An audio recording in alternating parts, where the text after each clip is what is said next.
از ابی عبدالرحمن. این ابی عبدالرحمن این کنیه است، کنیه عبدالله بن عمر رضی الله عنهما.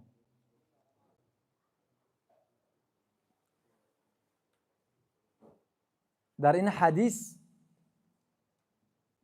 5 ستون دین اسلام صحبت میکنه پیغمبر خدا صلی الله علیه و سلم. یعنی رسول خدا صلی الله علیه و سلم همین حدیث، در همین حدیث دین مبین اسلام مشابه و یک بگیم یک خانه میکنه. اون خانه که 5 ستون داره، یعنی یک بینایی که بینای همون ستون 5 چی است، بینا 5 ستون داره. یعنی هم بینا یعنی بینای خداوند، یعنی دین خدا. بینا یعنی بینای خداوند، دین خدا یعنی از 5 طلبه عبارت است، از 5 ستون عبارت است. خشو تشبیه میاد تا ما خشو تا بفهمیم.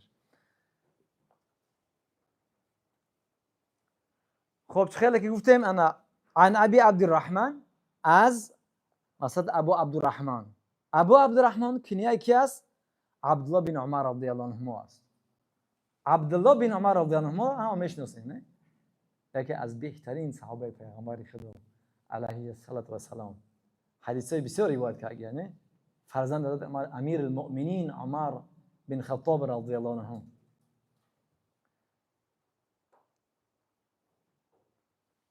یعنی عمر عبدالله بن عمر رضی الله عنه این دومین شخص است که حدیث بسیار، حدیث مول از پیغمبر خدا صلی الله علیه و سلم نقل کرده برای ما و شما، برای امت اسلامی. یعنی یکم میدونی که یکم از همه اول رقم اول میگیره ابو هریره رضی الله عنه نه؟ سبحان الله. ابو هریره رضی الله عنه از همه زیاد همون روایت میکنه حدیث بسیار.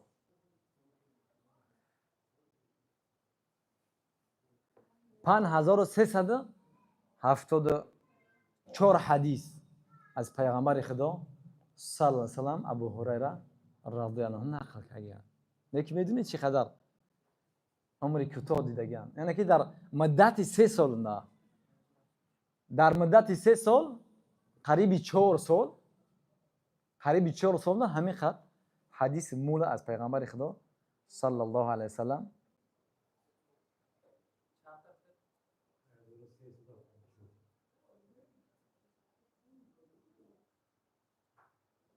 نیستی.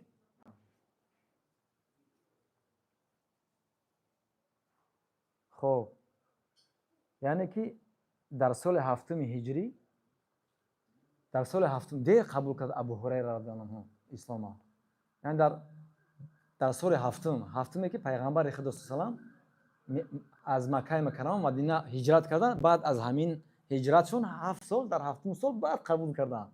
یکی شب روز با پیغمبر خدا صلی الله علیه و سلم حرکت میکردن، گوش میکردن، حدیثا رو از یاد میکردن. سبحان الله. تقریبا در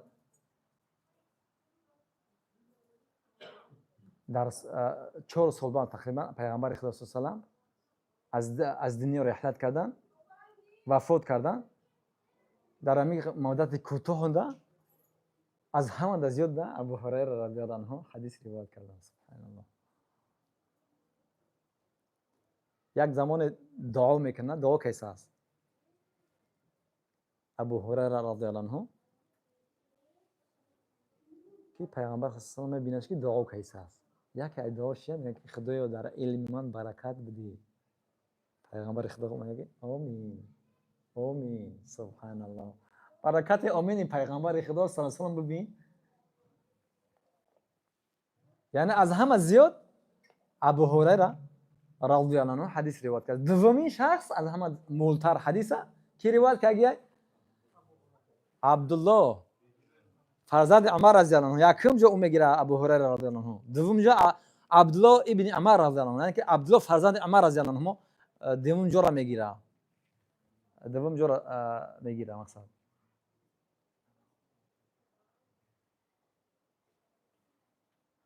2630 دونه.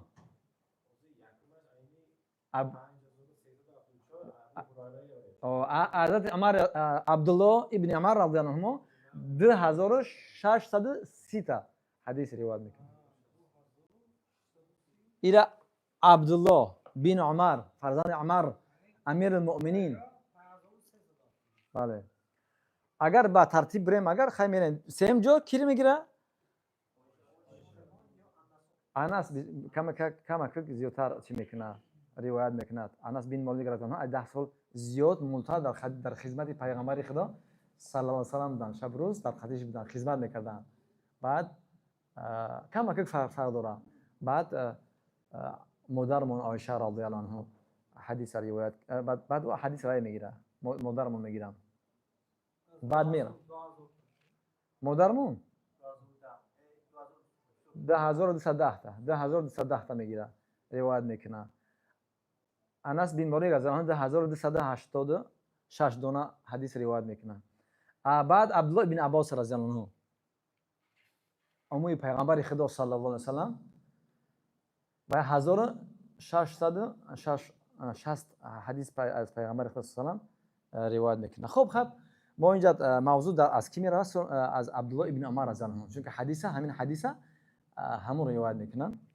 این حدیث صحیح است در بخاری و مسلم آمدگی حدیث.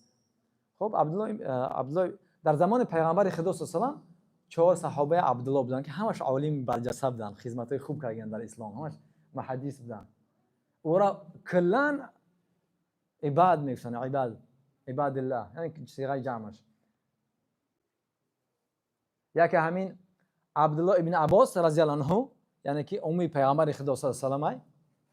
یکی همین خود عبدالله ابن عمر رضی الله عنه دیمش که عبدالله ابن عباس رضی الله عنه او ترجمان قرآن عالم برجسته. در چی جلسه گذشتگی گفته بودیم در بارش که عالم بسیار مشهور است، صحابه پیغمبر صلی الله علیه و سلم خدمت سخت کردن. با نام یعنی که ترجمان، یعنی که کسی که قرآن مفسر.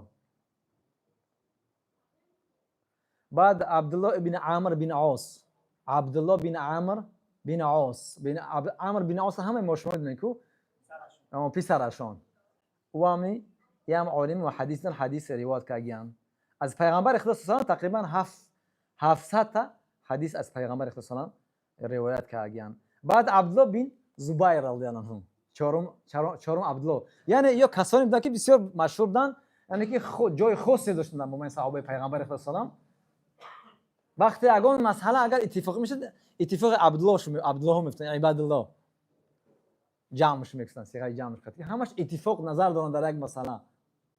یعنی که ایون حدیثا را با حدیث پیغمبر صلی الله علیه و حدیث روایت میکردن.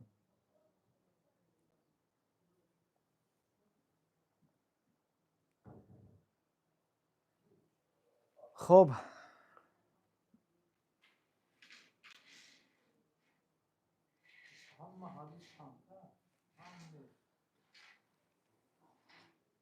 یا حدیثا بسیارش تکراری میان، والله علم چند هستن مولا 30,000 اکر ای 30 تا روایت کردن نیستن. و امام بخاری رحمت الله، امام مسلم رحمت الله علیه، سنن ترمذی، ابو داود، ابن ماجه، وسط کتاب سیاسته و خودشون انا حدیثای دارن که همش یک حدیثای هستن که مثلا در حدیث در بخاری مسلم نیستن، در یو هستن. بنابر شرایطی که اونا گذاشته بودن، بنابر همون شرطاشون حدیثا رو قبول میکردن.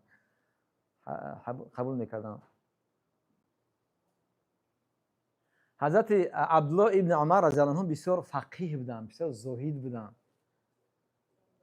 مشهور بود. تک سنت‌های پیغمبر خدا صلی الله علیه و حرکت میکرد، گلچین میکرد تا کمترین یعنی سنت پیغمبر خدا صلی الله علیه و روی چی نمیگذاشت، بلکه همون را کپیه میکرد، در زندگیش همون را اجرا میکرد.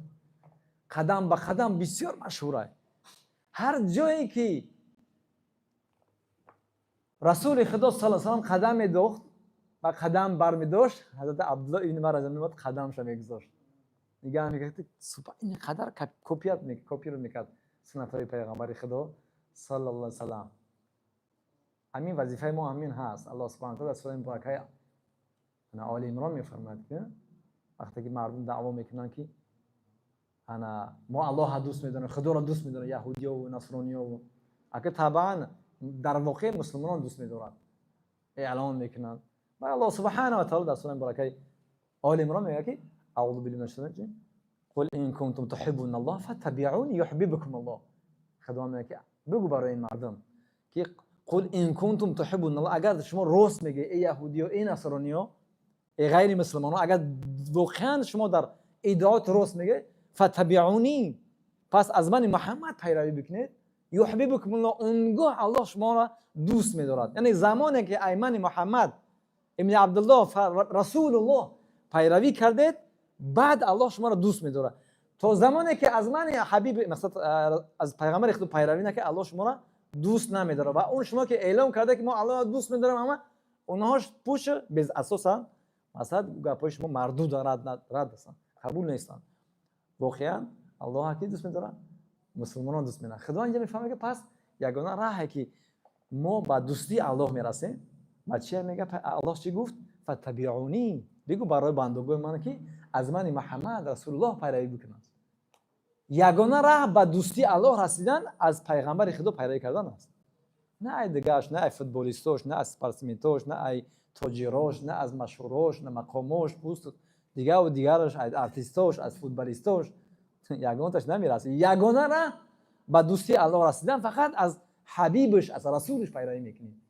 پس از عبدالله ابن عمر بسیار مشهور بودن. در سفر هر کجای میرفتن و همون راهی که پیغمبر خدا صلی الله علیه و سلم رفته بودن همون راه اختیار میکرد. و در راه در هر کجایی که پیغمبر خدا صلی الله علیه و سلم خسته میشدن، کوفته میشدن، دم میگرفتن، در همونجا استراحت میکرد. در کدوم زیر درخت، در کجا، همونجا. اگر چی عبدالله ابن عمر از زنان خسته هلاک نمیشید، رفت به خاطر اتباع چی؟ برای اتباع پیغمبر خدا صلی الله علیه و سلم همونجا میرفت، دم میگرفت و ادامه میداد.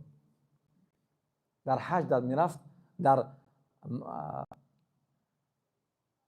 عرفات میرفت، هر جایی که پیغمبر خدا صلی الله علیه و سلم شترش خواب کرد همونجا میرفت، شترش خواب میکرد با ادامه میداد. اتباع از پیغمبر خدا صلی الله علیه و سلم. بسیار مشهور، بسیار زاهد بود. سبحان الله، عجیب تاریخی داره. چایش خیلی میخورد، مثلا آبش خیلی میخورد، بسه قطره، بسه نفس بسم الله میگه، دستی راست میخورد، بسه قطره جرعت میخورد. سبحان الله، ما که از استاد اون مدرسه که ما خوندیم بسیار همین طبق سنت پیغمبر خدا صلی الله علیه و سلم رفتار میکرد. بسیار نورانی بود، بسیار عالم سخت بود، خدمت سخت کرد بود. چای نمیخورد گرم، چون بسه قطره خوردش نمیشید، خنکک میشید. اتباع با خاطر پیغمبر خدا صلی الله علیه و سلم چای گرم نمیخورد، بسه نفس، بسه قطره جرعه چای میخورد. پس حضرت عبدالله ابن عمر رضی الله عنه بسیار زاهد بودن، بسیار تقوادار داشتن، علم داشتن، پایبند سنت‌های پیغمبر صلی الله علیه و سلم بودن. چندین بار حج کردن، عمره کردن، رفتن عمره کردن.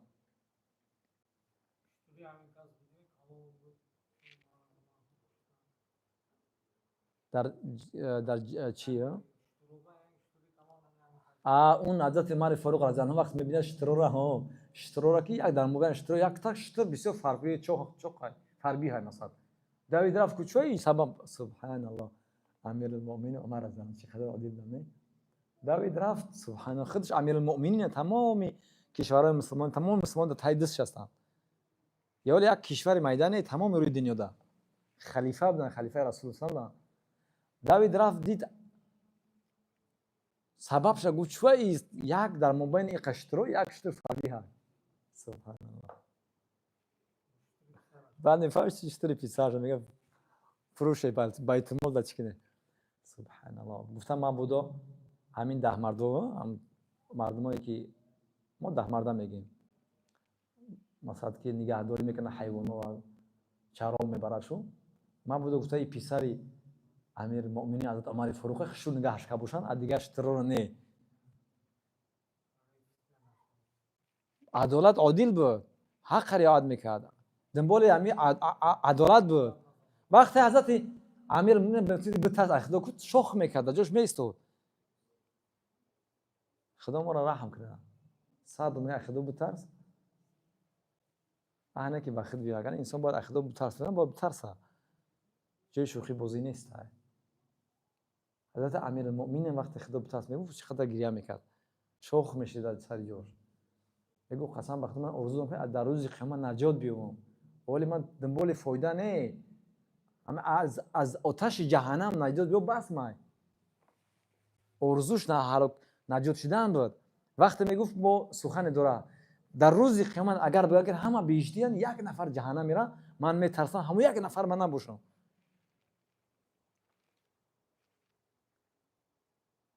سبحان الله خب گفتم 2630 حدیث روایت کردن پیغمبر خدا صلی الله علیه و در سال 73 هجری در سن 78 سال از دنیا گذشت 78 سال عمر دیدن تقریبا 90 سال 78 سال عمر دیدن در مکه مکرمه انا در گذاشتن دفن از دنیا گذاشتن اونجا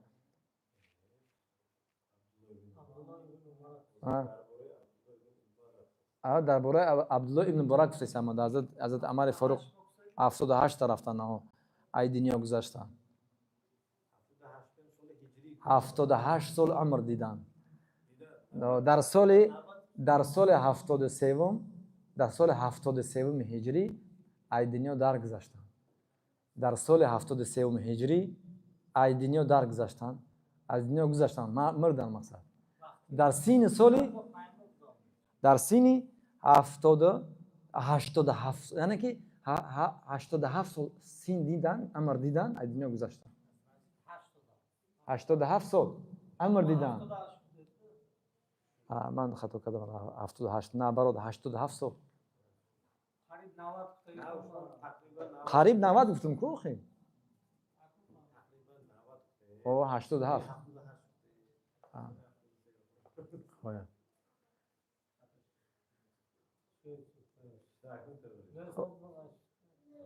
طوری شده تمام طوری شده باشه خیلی میریم حدیث ادامه شد قال سمعت النبي صلى الله عليه وسلم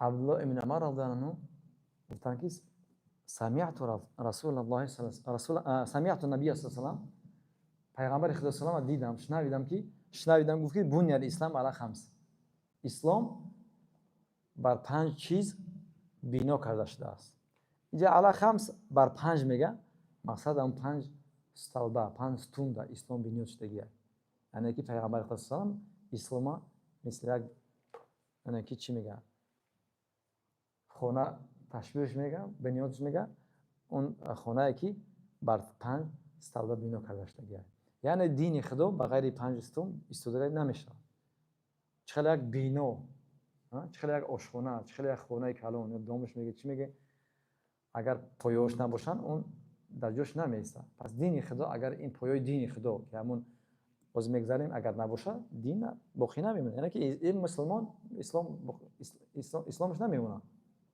بنابر همین پیغمبر خدا تشبیه کرد شهادت ان لا اله الا الله و ان محمد رسول الله خب اول ستونش اسلامه یا که اول عماد دینش چی است شهادت است شهادت دادن است که لا اله الا الله و ان محمد رسول الله اینا شهادت دادن یعنی که با زبان گفتن با دل تصدیق کردن است فقط با محض گفتن این شهادت قبول نمیشه چون منافقان میآمدن پیامبر خدا میگه اذا جاءك المنافقون انك لرسول الله منافقان پیش پیغمبر خدا میآمدن میگفتن ما شهادت میدیم که ای محمد تو پیغمبر خدا هستی نه که در آخر الله میگه انهم لکاذبون اینا دروغ میگن یا دروغگو هستن یعنی که با زبان میگن با قلب با دل باورش ندارن بنابر همین کلمه شهادت انسان باید هم با زبان بگه هم با دل قبول کنه این در شرط قبول کردن ایمان آوردن با دل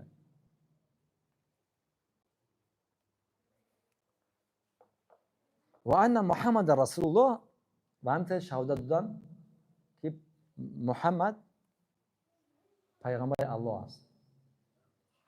این نگاه کنید الله سبحانه و تعالی اولین ستون دینه، یعنی مقصد شهادت دو جزء دو تقسیم است، یک تک حسابش مینا، یعنی قبول کردن الله و قبول کردن پیغمبر خدا. یعنی همین کلمه شهادت دو جزء است اما به منزله یک چیز است، یک ستون. درسته؟ پیغمبر الله صلی الله علیه وسلم همین دو جزء شهادت یک چیز حساب کردن. یعنی حتما باید انسان مؤمن مسلمان الله قبول بکنه و پیغمبرش قبول کنه. الله قبول کردنش ما چه امدا گفتیم که اصلا حتما انسان الله قبول کنه، وجود بودن وجودش قبول بکنه و در الله در ربوبیت بدونه که الله رب یکتاست، در الوهیت یکتاست، در اسماء صفات اسماء یکتاست. باید همه اینها قبول کنه. همین خیلی با پیغمبر خدا علیه السلام قبول کنه. اگر هر کس پیغمبر خدا قبول نکند پس ایمان نداره، برای مسلمان است، چون که اولین سلبه اسلام قبول نکرده است.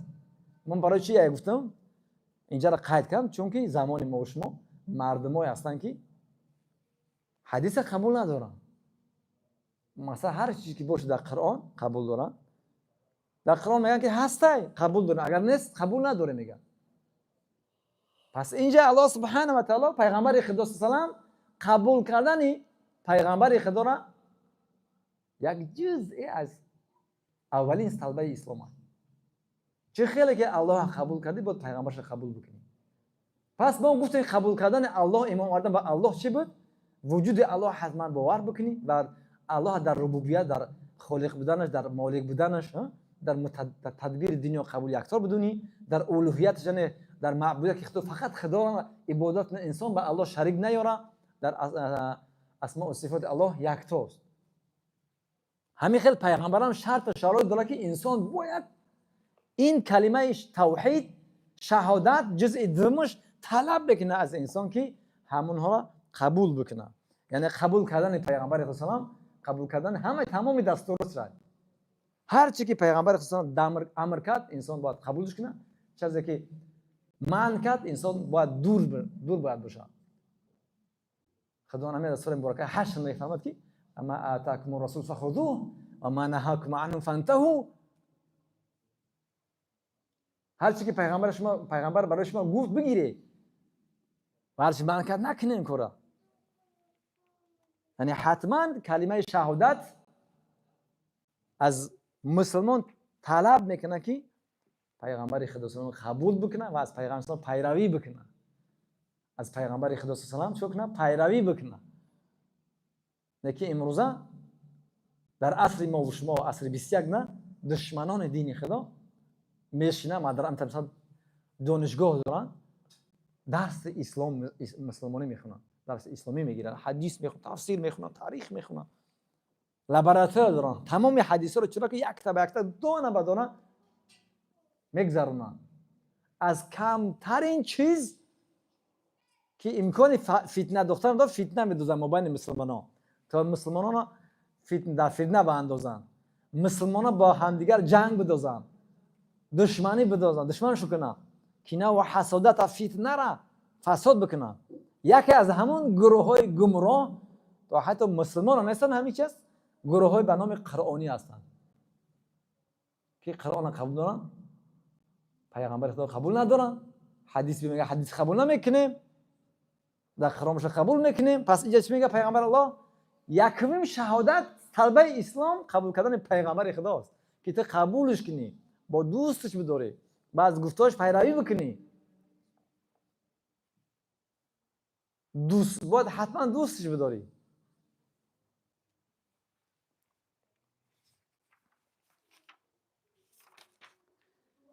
در گفتاش انسان باید شکی نکنه، باید به یگان شک به گفتار پیغمبر الله صلی الله علیه و آله عمل دستور کنه. یک حدیث هست و نیستمش من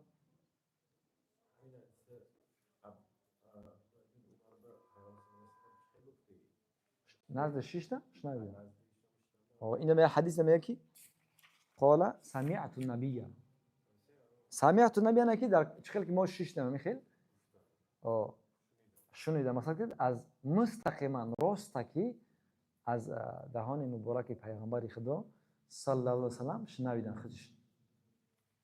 چون اینجا حدیث میگه سمعت النبی صلی الله علیه و سلم، من نبی خدا نه پیامبر خدا شنیدم که گفت سمعت النبی صلی الله یقول و میگفت. سوال ما خیلی سوال میدم میریم ان شاء الله.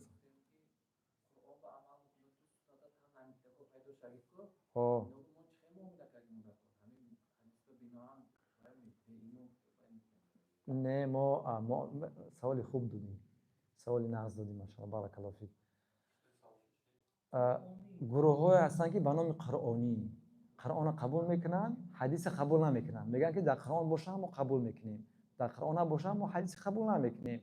مثلا حدیثو ضعیف دارن، دروغ دارن، هر چیز دارن. این قصه اعوذ بالله یارو میگم که همون اساس دشمنای دین درست کردن در مابین مسلمان‌ها. در عموم یا مسلمان هستن، در عموم کسی پیدا شهادت کلمه اولین ستون دین چی است؟ قبول کردن چی است؟ پیامبر خداست. وقتی آدم پیغمبر خدا قبول تمام دیگه، یعنی که اولین طلبه اسلام قبول کردن الله و رسول شه. هر دینیشه حتما الله و پیغمبرش قبول بکنی. الله قبول کنی، پیغمبرش قبول نکنی، مسلمان نمیشه انسان. اسلام خود نه که ما امت پیغمبر خدا سلام با این خیل مردم چه خیل معامله کنیم. ما وظیفه داریم باید معامله نقض کنیم. وقتی صحبت میکنیم حرمت بکنیم. اگر چیزایی که بگیم گمراه هستن، بسیار مردم جوانای ما و شما برادر شما نمیدونن خدمت دشمنان ما را میکنن. یا خیلیش صحبت میکنه که من میگم در راه خدا 10 سال خدمت کردم، بعد فهمیدم که صهیونیستای اسرائیل خدمت کردن. بعد فهمیدم مثلا بسیار مردم ما را برادرای ما را گمراه کردن دشمنان دین خود چون نمیدونن که خدمت کردن دشمن دینه. بنابراین بسیارش نمیدونن. یا حتما باید ما وظیفه داریم که با اینها خوب معامله کنیم. مقصد که اگر چی ما بحث مناظره کردیم، اگر علم باشیم دعوت تبلیغ کنیم، وظیفه ما هستن، برادر ما هستن، باید دعوت تبلیغ کنیم، بس حق دعوت بکنیم. با خدا قسم قین آسونه. چرا برای چی آسونه؟ چون که همه اینها هستن در عالمو پیش ائمه و شما حیات دودگیه. میدونی یک حیات خوندگی همه چیز نیستگیه، فقط حرکت کنید خونین تمام. یعنی که تمام چیزات نیستگی هستن، جمع آوری فقط حرکت کن، یاد کن بخون، بعد دعوت کن برادر را. مقصد باید ما با اونها رفتاری خوب کنیم. امر خداوند، دستور خداوند. در سوره مبارکه عنکبوت میگه وجادلهم بالتي هي احسن. یعنی که با اهل کتاب، با کافر، با یهود و نصارا وقتی مجادله میکنیم، بحث مناظره میکنیم، طریق چنه بالتي هي احسن، یعنی که بسیار خوب یک کلتور نبگیم معاملات بکن. یعنی که حرمت طرف بکن، حرمت یهودیش بکن. اگر چطور در شما در دیسپوتین در مناظره هستیم به حرمتی نکنید. الله حبیب سبحانه و تعالی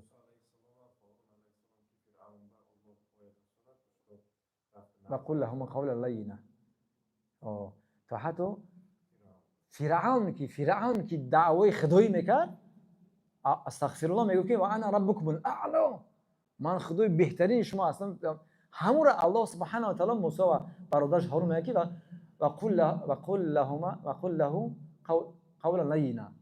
شما روی پیش فرعون سخن نرم ملایم خوب بگو. ما همیشه باید چیکار کنیم؟ این دنیا میدونی چه دنیا یک جایی هستن که بسیار ظلم ستم، یعنی بازار هستن. بازار چیزهای خوب دارد، چیزهای فاسد دارد، چیزهای بد دارد. هر کس حرکت میکنه، چیزاش عیباش میپوشونه و هست. انسانای خوب اینجا هم خیلی هستن، انسانای بد هستن، بد اخلاق هستن، انسانای خوب هستن. پس ما حرکت کنیم از انسانای خوب شیم. دیگران رفتار و کردار دیگران ما را فهم فکر نکنیم. ما گفته حرکت کنیم در راه خدا، به خاطر الله خدمت بکنیم. ما خدمت کنیم ان شاء الله فایده میکنیم. اگر خدمت نکنیم میره فراموش نکنه که الله جل جلال دینش هم میرسونه. در تاریخ نگاه چقدر غیر مسلمان که در اسلام خدمت کردن. مثلا بالفرض از بگیم در کمونیست، نه کمونیست 80 سال زد علیه دین جنگی، از کمترین چیز دریغ نداشت به خاطر ضرر زیان رسانی ما و شما مسلمانان تا حوزه ضررش میرسونه. 80 سال زد، نه که اخیر خدوان ای گرباچوف کار گرفت، اومد گفت که همه تو رو آزاده غیر مثلا یک بالفرض یک مثال زدیم. نه مثلا اگر که ما در راه خدا خدمت کنیم، الله یک کافر بلند میکنه، اسلامش میتیاد، علمش میتیاد، خیلی امروز چند هزارها هستن که غیر مسلمان بلند میشه در علم میگیره دعوت تبلیغ میکنه. اگر نمونش بگیریم چقدر در یوتیوب امروز هستن در جهان امروزه در عصر 21 چقدر دعای سخت هستن که ای خانه یهودی بودن یا نصرانی بودن انا پاپ بودن نه امروز در عالم اسلام مثل آفتاب میدرخشن. همین خل اگر موشما اگر به اهمیت دیگه خدمات دینش میبره غیر مسلمان بلند میکنه میره اسلام این نمیگیره در راه خدا میبره خدمت میکنه یعنی که الله دینش میرسونه. نه که حیف بر ما پروردگار پناه بده ما همون برا جوان باشیم مردک باشیم پرت میده با خدا قسم یگان چیز با دین خدا برابر نمیشه. اگر بهترین چیز میبود بغیر دعوت تبلیغ در راه خدا میشید خداوند پیغمبرش همون چیز امر میکرد. نه که تمام پیغمبرا ببین همه پیغمبرا واسه دین دعوت کردن. فراموش نکنیم تمام پیغمبرا یعنی 5 طلبه اسلام رو دعوت کردن. میدونید همین 5 ستون اسلام 5 ستون اسلام تمام پیغمبرا رو دعوت کردن. از آدم علیه السلام تا خدا علیه السلام همه پیغمبرا رو میگی شیس علیه السلام نوح علیه السلام ابراهیم علیه السلام اسماعیل علیه السلام یعقوب علیه السلام همه موسی علیه السلام عیسی علیه السلام زکریا یحیی تمام پیغمبران مسلمان بودن و همین دین اسلام پیش میبردن و همین 5 طلبه رو دعوت میکردن. یعنی به سوی توحید تا مردم بندگان الله پروردگار رو بشناسن و به یگانه فقط الله عبادت کنن. نه بت نه دیگه کس نه شخصیت نه چیز نه هوس نه نفس نه پول دلار نه مال نه پیغمبر نه ملائکه فقط الله عبادت کنن و نماز روزه زکات حج. اگر وقت بشه از قرآن میشه صحبت میکنیم که پیغمبران به سوی توحید دعوت میکردن پیغمبر به سوی نماز دعوت میکردن پیغمبر به سوی رمضان مثلا به سوی روزه دعوت میکردن. یعنی فقط این 5 طلبه اسلام فقط پیغمبر ما علیه السلام دعوت کردن نیست. یعنی که همه پیغمبران مسلمان دارن به سوی همین دعوت همین 5 طلبه را دعوت میکردن. مقصد این معامله نسخ کنیم با اون قرآنیان. ببینید حدیث داره بیا سوال نه اگر یا در عموم وای خودش قبول داره. من با اون چند بار صحبت کردم میگم ما پیامبر قبول داریم چی بدونیم که حدیث قبول نداریم حدیث دروغی هست این موضوع هست مثلا که در عموم کسانی که در پشت اینا هستن یا مسلمان هستن یا کافر هستن تاشب کوی در اسرائیل میگه من گفتم و یا مسلمان هم بسیار برادر ما و شما اصلیت شو کلانتراشو که در پشت پرده و یا کافرن اوزی گفتم که و یا سلام نمیتی اما یا سلام میتی یا معاملات خوب میکنی sonders man understand have taken خب ببینید پیغمبر الله صلی الله علیه و سلم ایرا نگفته نمونده فراموش نکنه که نگفته باشه پیغمبر الله صلی الله علیه و سلم ایرا گفتگی حدیث است که از این حدیث یعنی که وحی نه طبق وحی پیغمبر دلسوز مهربان ما و شما این زمان ما و شما را پیشگویی کرده بودن معجزه پیغمبر خدا علیه السلام بود که اینجا من حدیث ضبط کردم این عرفتم لألفين أحدكم متكئا على أريكته يأتيه أمر مما أمرت به أو نهيت عنه فيقول لا أدري ما وجدنا في كتاب الله اتبعناه. اینجا حدیث پیغمبر خدا صلی الله علیه و سلم میفرماد مفهومش با زبان ساده با زبان آسان و ساده بگم که میگه که مبادا وقت شود که یکی از شما شود که امر من بیاید یعنی که گفته من حدیث من با پیش شما بیاد شما تکیه زدگی فکر کنید که بگویید که این نمیدونم این در قرآن نیست ما این نمیدونیم یعنی در قرآن نیست ما قبول نمی اگر در قرآن باشه قبولش بکنیم حدیث در قرآن نباشه ما حدیث قبول نمیکنیم خیلی کار نکنیم میگم اگر نگاه وقتی که نگاه کنی حدیث خیلی متن حدیث خیلی میگه متکئا علی اریکته تکیه زده حدیث پیش میاد میگه در قرآن نیست قبول نمیکنیم در قرآن باشه قبولش دارم همین گفتگی حدیث در قرآن نباشه ما قبولش نمیکنیم اگه قرآن اگه بگه حلال قبول کنیم بگه حرام است تمام حدیث ما قبول نکنید. تکیه زدن یعنی که غافل نباش، مثل انسانای غافل نباشه که حدیث من پیش شما اومد قبولش نکنی. پس این چرا میگه قرآنی امروزه را میگه قرآنیا حدیث قبول ندارن. اینجا پیغمبر الله حدیث صحیحه خود چه نیستم. سنن ترمذی رقم حدیث 2663 حسن صحیح، حدیث صحیح است. یعنی پیشگویی میکنه پیغمبر الله صلی الله علیه و که مثلا زمان میشه که مردم حدیث منو قبول نمیکنن، میگن فقط قرآن باشه قرآن که بله. من حاضر گفتم که دشمنان دین دانشگاه کلونی دارن، شاگردای بسیار دارن، اسلام تفسیر حدیث چنان میخونن که ایمون سخت‌تر میخونن.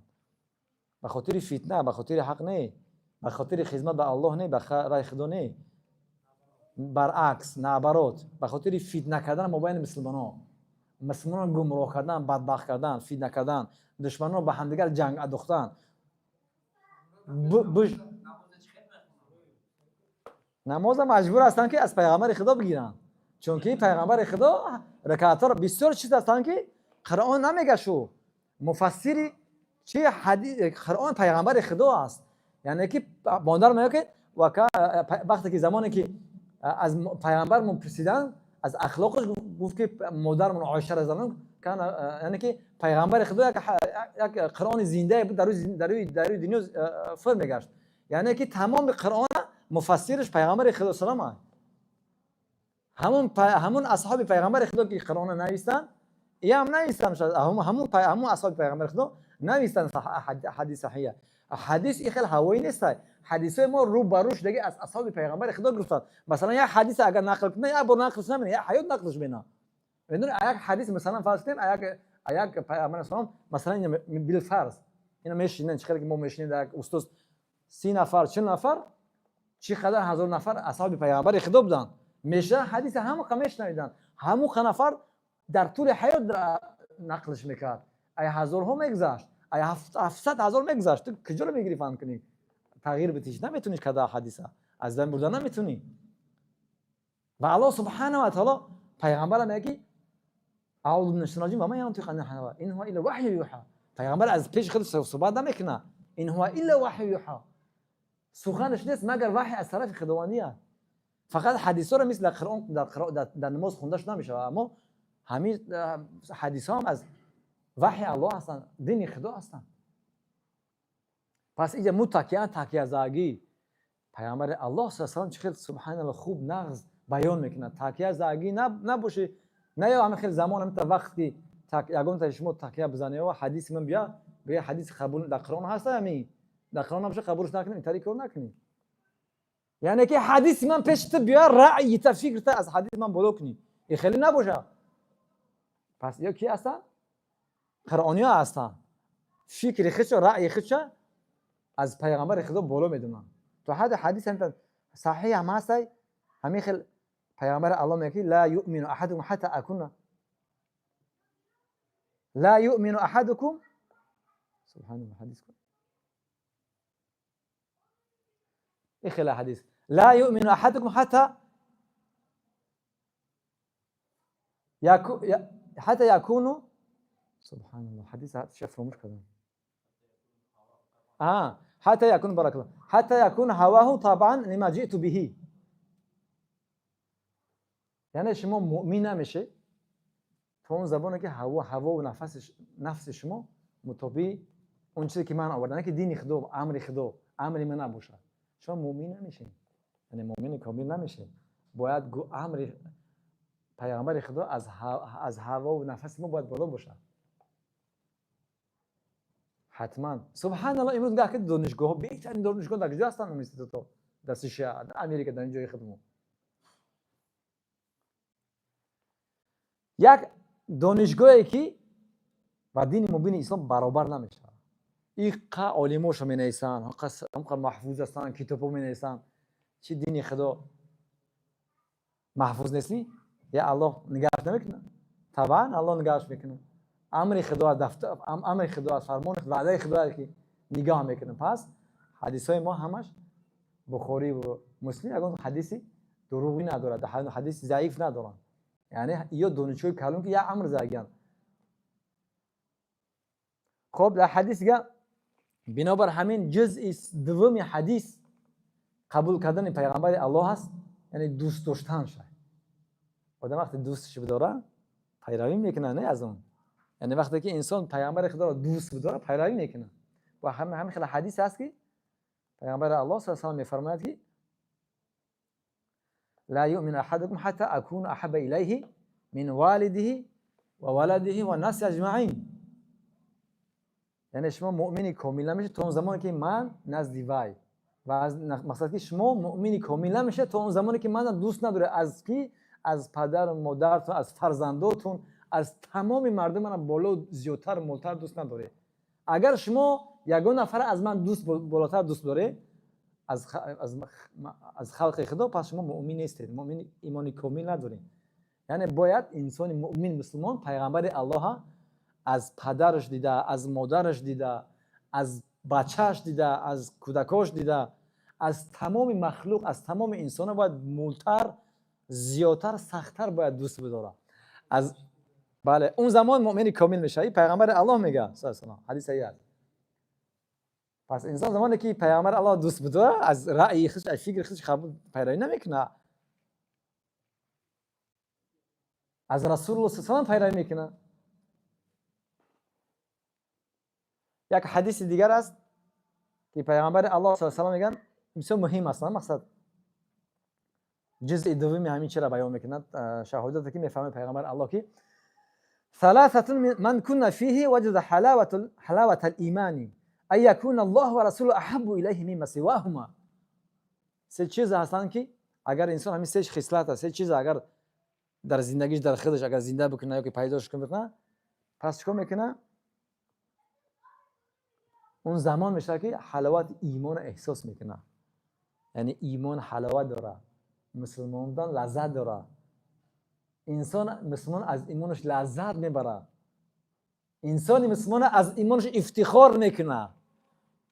انسان مسلمان قدر قیمتی بگیم ایمانش هم میدونه، به خاطر ایمانش برای هر چیز آماده است که ایمانش هم محافظت کنه، چون که در واقعیت حقیقت ایمان پیدا کرد. کدام زمان مسلمان انسان مؤمن از ایمانش لذت میبره؟ زمانی که همین سه چیزا در خودش زنده بکنه. یکمش که ایکون الله و رسوله احب الیه مما سواهما. یکم خصلت اینه که از الله و رسول از همه چیز، از همه کس بالاتر، سختتر دوست بداره.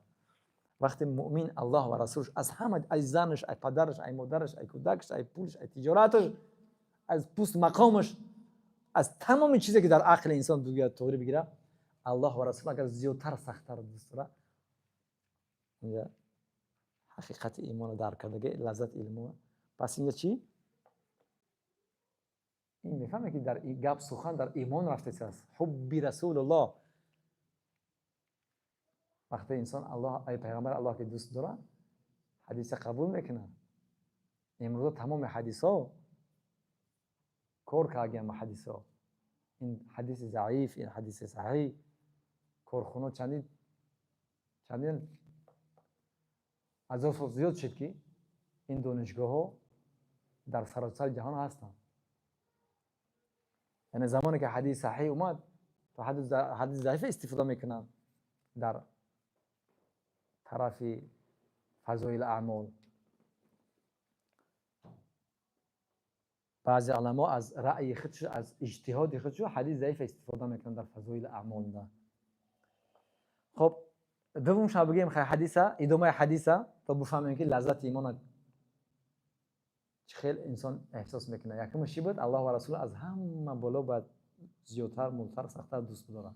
دومش چیه میگه؟ سبحان الله و ای یحب المرء لا یحبه الا الله. یعنی انسان دوست نداره مگر به خاطر الله دوست داره. یعنی که وقتی با انسان رفاقت میکنی، دوستی میکنی، فقط به خاطر الله دوستی بکنی، نه به خاطر پولش، نه به خاطر منصبش، نه به خاطر شهرتش، نه به خاطر تجارتش، نه به خاطر شستریش، نه به خاطر زوریش، نه به خاطر سلامت، فقط به خاطر الله. یعنی وقتی دوستی میکنی، رفاقت میکنی، فقط به خاطر الله. سومش و ای یکره ای یعود فی الکفر کما یکره ای یقذف فی النار. سومش یعنی برگشتی با کفر نعوذ بالله را چنان بد ببیند، چنان یعنی که بعدش ببینه که همون خیلی که بعد میبینه که در آتش جهنم نغلطه. انسان چقدر سخت میگریزه از آتش که در آتش نزنه، نسوزه.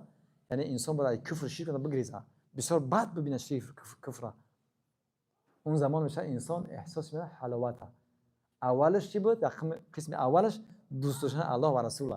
پس همین دوست داشتن الله و رسول یعنی پیغمبرش در جزء چی میدونه؟ ستونی، اولین ستون اسلام میدونه.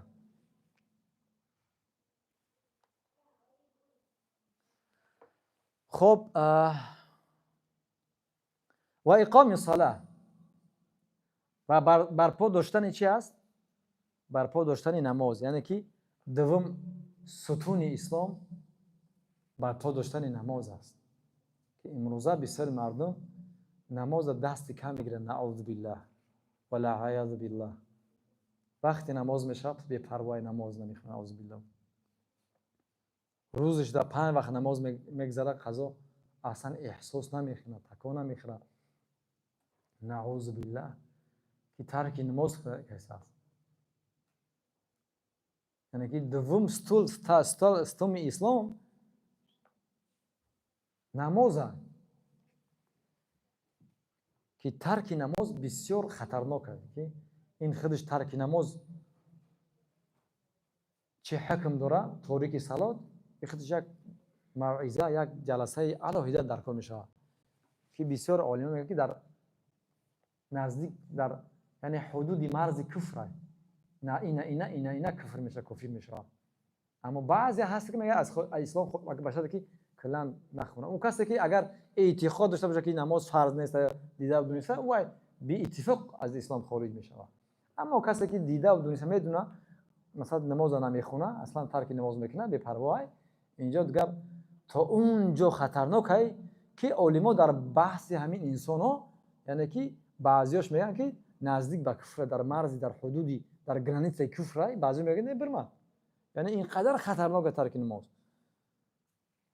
که انشاءالله اگر وقت شد این خودش جدوگونه الوهیدونه این نیاز به وقت داره، خیلی سرسری خطی نمیشه. کشید بعد انشاءالله صحبت میکنیم. و ایتای زکات سوم ستون اسلام پرداخت زکات است. زکات دادن است که این در زمان ما و شما بسیار هستند که برادرها و خواهرها که مال هست دارن زکات نمیتونن، سختی میکنن، بخیلی میکنن، نعوذ بالله، پناه به الله. این بسیار خطرناکه. انسانی که زکات فرض باشه نتیه، الله نجات بده. همین سبب میشه مالش که در روز قیامت عذاب سخت‌تری میکشه.